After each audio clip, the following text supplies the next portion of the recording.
ಪಾಯಲ್ ಅವರು ರಿಯಲ್ ಲೈಫಲ್ಲಿ ಯಾವ ರೀತಿ ಕ್ಯಾರೆಕ್ಟರ್ ಇದೆ, ಈ ಶಾರ್ಟ್ ಫಿಲ್ಮ್ ನಾವು ನೋಡಿದ್ವಲ್ಲ, ಅವರು ಲೈಕ್ ತುಂಬ ಫನ್ನಿಯಾಗಿ ಕಾಣಿಸ್ಕೊಳ್ಳೋದು, ಆ ರೀತಿ ರಿಯಲ್ ಲೈಫಲ್ಲೂ ಅದೇ ರೀತಿ ಇದ್ದಾರೆ. ಲೈಫಲ್ಲಿ ಸಿಕ್ಕಾಪಟ್ಟೆ ಕ್ಯೂಟ್ ಅವರು, ಆನ್ ಸ್ಕ್ರೀನಲ್ಲಿ ಮಾತ್ರ ಸ್ವಲ್ಪ ಜೋರಾಗಿರ್ತಾರೆ ಅಷ್ಟೇ.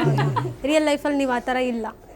ಬಟ್ ಆ ರೀತಿ ಕ್ಯಾರೆಕ್ಟರ್ ಈ ಹಿಂದೆ ಯಾವ ಹೀರೋಯಿನ್ಸ್ ಅಂದರೆ ಬೇರೆ ಬೇರೆ ವಿಭಿನ್ನ ಶೇಡ್ನಲ್ಲಿ ಕಾಣಿಸ್ಕೊಂಡಿದ್ದಾರೆ, ಹೌದು. ಬಟ್ ನಿಮ್ಮ ಶೇಡ್ ಬೇರೆ ರೀತಿಯೇ ಕನೆಕ್ಟ್ ಆಗಿತ್ತು. ಲೈಕ್ ಈಗ ಇನ್ಸ್ಟಾಗ್ರಾಮಲ್ಲಿ ರೀಲ್ಸ್ ಇರ್ಬೋದು, ಅದನ್ನೆಲ್ಲ ಅವರು ಇಮಿಟೇಟ್ ಮಾಡುವಂಥದ್ದು, ಸೇಮ್ ನಿಮ್ಮ ಎಕ್ಸ್ಪ್ರೆಷನ್ ಹೇಗೆ ಬರುತ್ತೆ ಅದೇ ರೀತಿ ಮಾಡೋದು ಎಲ್ಲ ನೋಡಿದಾಗೆ ಲೈಕ್ ಯಾವ ರೀತಿ ಅನ್ನಿಸ್ತಿತ್ತು ನಿಮಗೆ?